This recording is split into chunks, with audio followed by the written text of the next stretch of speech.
The internet and social media have revolutionized the way that we communicate, enabling the rapid spread of information and diverse viewpoints. However, this accessibility has raised questions about the boundaries of free expression and the role of platforms on moderating content. Today we're going to talk about censorship and free speech. Where do you draw the line? When does censorship or free speech go too far? What are the extremes of both ideas and whose responsibility is it to decide? Well, it's not the ability to say whatever you want, whenever you want, no matter the circumstances or the context.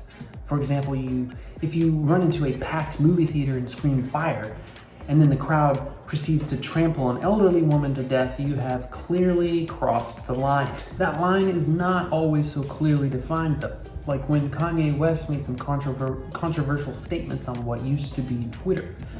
Those statements got him removed from Twitter altogether for about 8 months. And while some cheered on the ban, a lot of other people were really upset about it. And although he has since been allowed back on Twitter, many argue that that was a violation of his First Amendment rights. Others argue that because Twitter isn't necessarily owned by the government, that those rights were never protected in the first place. Free speech is technically defined as the ability to express one's opinion without fear of repercussion or restraint by the government. And it's not really the government that most people are afraid of. It's big tech and the public at large that cause people to hold their tongues. At what point does it become the government's responsibility to actually step in and protect people's rights to free speech on these platforms? And contrarily, would it be an imposition of free speech to tell these platforms who they can and cannot censor? This is a super important conversation, and I really hope you'll share your thoughts, your take on it in the comments. Is free speech even really alive if no one can speak freely on the platforms that actually allow people's words to have reach? This is a big problem. The ambiguity of the definition of what hate speech is causes confusion and uncertainty. Many argue that the statements Kanye West made were in fact hate speech, but he himself said that they were literally the opposite and that they were love speech. Was he being sarcastic? Was he being sincere? A lot of people argue that it doesn't matter either way, and that what matters was the way it's received, the way it's interpreted, not the way it was intended to be interpreted.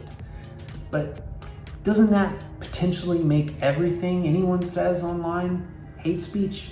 If we can't clearly define what hate speech is, then that ambiguity could be used as a tool by those who desire to expand their capacity to shut down the communication of anyone that they disagree with. The conspiracy theory talk show host, whose name I'm hesitant to even mention, was banned from most big platforms for violating their hate speech policies. If you don't know who he is, he's in the thumbnail on the right, which I'm not even sure if I should have done that. And just in case the algorithm picks up on it, I will refer to him as AJ. AJ made some pretty big claims about a significant event, just to keep it as vague as possible. I feel kind of like I'm walking on eggshells with this algorithm thing. And those claims were ultimately said to have caused a great deal of harm to the victims of said event. And not only was he banned from most major platforms, he was also sued for $1.5 billion and has since filed for bankruptcy because he just doesn't have that money. Do you think that AJ crossed a line and should have to pay up? Or do you think maybe he was being persecuted for his political alignment? Let me know what you think in the comments. If we allowed absolute free speech, anything goes, no rules, that would obviously be pretty bad for everybody. But if we allow it to go too far in the other direction, if we allow too much censorship, it could be very soon that we're waking up to a real-life Orwellian nightmare. Some argue that we're already there, and that the idea of free speech has been dead for a while now, while others argue that we haven't gone far enough, and that more censorship and restrictions should be implemented.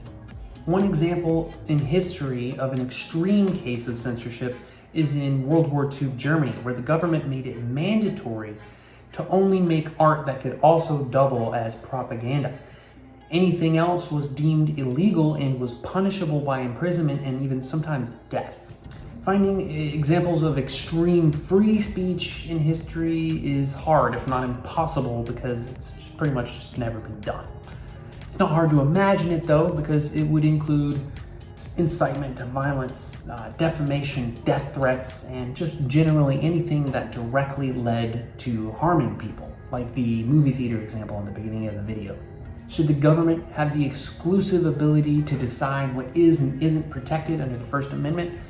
Or should corporations be the ones responsible for deciding what is and isn't presented to the public? Where do you land on this topic? Has the government not done enough to protect people's right to free speech on social media? Have they not done enough to protect people from mis and disinformation online? Let me know in the comments. If you have a blog, social media, or website that you write content for, you should go check out Jasper, the AI assistant. Jasper has been trained on many language models, including ChatGPT-4, to produce content that's search engine optimized. If that sounds interesting to you, you can start a free trial with the link I put in the description. That's it for this one. Like and subscribe if you enjoyed this video, and as always, memento mori, or remember death. The Stoic practice that helps us to live life to the fullest by reminding ourselves of the limited time that we have to do so. Alrighty, bye-bye.